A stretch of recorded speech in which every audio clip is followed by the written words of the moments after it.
अब हम ए typical virus like agent अब डिस्कस करते हैं। मीन के वो वायरस नहीं होते बल्कि वायरस लाइक होते हैं। सही है। फर्स्ट हमारे पास 4 एक्सेप्शन है। इसमें फर्स्ट है defective virus, pseudovirion, viroid and prion. सही है। डिफेक्टिव वायरस हम कहते हैं कि ये जो है खुद रिप्लिकेट नहीं हो सकता।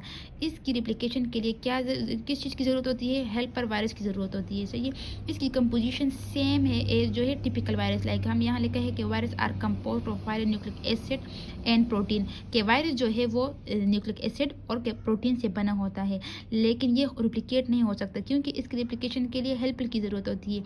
और ये क्यों रिप्लिकेट नहीं हो सकता था? क्योंकि डिफेक्टिव वायरस यूजुअली है म्यूटेशन और deletion of the part of your genetic material, जो हम कहते हैं कि इस वजह से रिप्लिकेट नहीं हो सकता क्योंकि इसके जेनेटिक मटीरियल में डिलीशन हुई होती है या उसमें म्यूटेशन हुई होती है, जिसकी वजह से वो रिप्लिकेट नहीं हो सकता। यहाँ पर लिखा भी है कि जब वायरस रिप्लिकेट होंगे या ग्रोथ करेंगे तो मोस्टली उसमें क्या होंगे? डिफेक्टिव वायरस प्रेजेंट होंगे as compare to infectious virus. अगर रेशो की बात करें तो डिफेक्टिव वायरस जो है वो 100 बनेंगे और इन्फेक्शन वायरस कितने बनेंगे? 1 बनेंगे। तो इस वजह से हम कहते हैं कि 100:1। और ये भी कहते हैं कि हमारे पास जो डिफेक्टिव वायरस है वो क्या करता है? Limit the ability of the infectious particle to grow. इसका मतलब ये है कि डिफेक्टिव वायरस जो है वो लिमिट करता है infectious ability of the infection के मीन के वो इन्फेक्शन पार्टी की एबिलिटी को लिमिट करता है कि वो इन्फेक्शन ना काज करे। तो इस वजह से डिफेक्टिव वायरस हमारे बॉडी में रिकवरी में हेल्प करता है। सही है। तो इसको याद करने का तरीका क्या क्या है कि डिफेक्टिव भी डी से स्टार्ट होता है और डिलीशन भी डी से स्टार्ट होता है। Mean defective deletion, defective deletion, deletion of what? Genetic material. सही है। नेक्स्ट जो टाइप है इसमें हम कहते हैं क्या आता है? सूडोवायरन।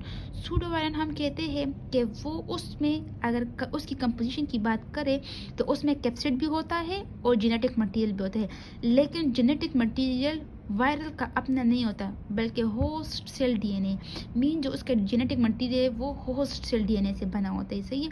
हम कहते हैं कि जब फ्रेगमेंटेशन होगा, यहाँ पे लिखे हुए they are form during the infection when certain viruses when the host cell DNA is fragmented. कि जब होस्ट सेल फ्रेगमेंटेशन होगा डीएनए में तो जो होस्ट सेल डीएनए वो क्या होगा? इनकॉर्पोरेटेड होगा किसमें? With in capsid protein. तो हम कह सकते हैं कि जब फ्रेगमेंटेशन होगा तो होस्ट सेल प्रोटीन इनकॉर्पोरेटेड हो जाएगा किस चीज़ में? कैप्सिड प्रोटीन में। सही है। और हम कहते हैं कि सूडोवायरन जो है वो सेल को इन्फेक्ट कर सकता है लेकिन रिप्लिकेट नहीं हो सकता। सही है। लेकिन इसकी इन्फेक्शन एबिलिटी है बट रिप्लिकेशन एबिलिटी नहीं है। इसको याद करने का तरीका क्या है? इसमें भी सूडोवायरन मीन डी और host cell DNA D. So mean अगर भूल जाए तो डीएनए और D, pseudovirion, host cell, DNA. सही है। नेक्स्ट हम आते हैं वायरॉइड।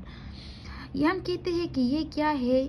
वो है single molecule of circular RNA. Viroid जो है वो क्या है? Single molecule of circular RNA. इसमें ना प्रोटीन कोट होगा ना एनवेलप होगा, ओनली क्या होगा? आरएनए होगा। सही है।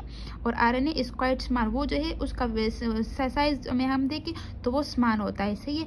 अब हम यहाँ लिखते हैं कि ये जो है वायरॉइड क्या है? वो डुप्लीकेट हो सकते हैं लेकिन इसका जो मैकेनिज्म वो अभी तक क्लियर नहीं है। सही है। नेक्स्ट हम आते हैं क्या इसमें भी अगर आप देखो वायरॉइड याद करने का तरीका, वायरॉइड मीन वी एंड यहाँ पे है वायरॉइड में भी आर है और क्या है जो इसमें क्या होते हैं? RNA, R R. सही है। याद करने का तरीका इस तरह। नेक्स्ट हम आते हैं पिरियन। ये क्या है? इन्फेक्शियस पार्टिकल है और किस चीज़ से बने होते हैं? ओनली प्रोटीन से बना होते हैं। इसमें ना न्यूक्लिक एसिड कुछ भी नहीं होता, ओनली प्रोटीन होते हैं। सही है। और ये हमारे पास स्लो डिजीज काज करते हैं। इसको हम क्या कहते हैं? Transmissible spongiform इंसेफेलोपैथीज। मीन कि ये स्पॉन्जी टाइप सेल जो है वो ब्रेन में काज करते हैं, इसकी वजह से इसको हम कहते हैं स्पॉन्जिफॉर्म कहते हैं। और ये मोस्टली ह्यूमन और शीप डिजीज काज करते हैं। सही है। अब हम आते हैं comparison between prion and virus के वायरस और इसमें क्या डिफ्रेंशिएटेड है, सही है। तो हम कहते हैं कि प्रियोन में न्यूक्लिक एसिड मटीरियल प्रेजेंट नहीं होता, जबकि वायरस में न्यूक्लिक एसिड मटीरियल हमारे पास क्या होता है, प्रेजेंट होता है, सही है। अब हम कहते हैं कि प्रियोन जो है उसमें क्या होता है, उसमें जो है प्रोटीन प्रेजेंट होता है और प्रोटीन के अलावा सेलुलर जीन्स होते हैं, सही है। और वायरस में हमारे पास प्रोटीन्स प्रेजेंट होते हैं, लेकिन उसके साथ क्या होते हैं, इनकोडेड बाय वायरल जीनोम। इसमें वायरल जीनोम जो होते हैं और इसमें क्या होते हैं, सेलुलर जीनोम होते हैं, सही है। अब हम कहते हैं कि प्रियोन जो है वो inactive readily by UV light or heat और यूवी लाइट के थ्रू इनएक्टिव हो सकते हैं, लेकिन वायरस इनएक्टिव नहीं हो सकते, सही है।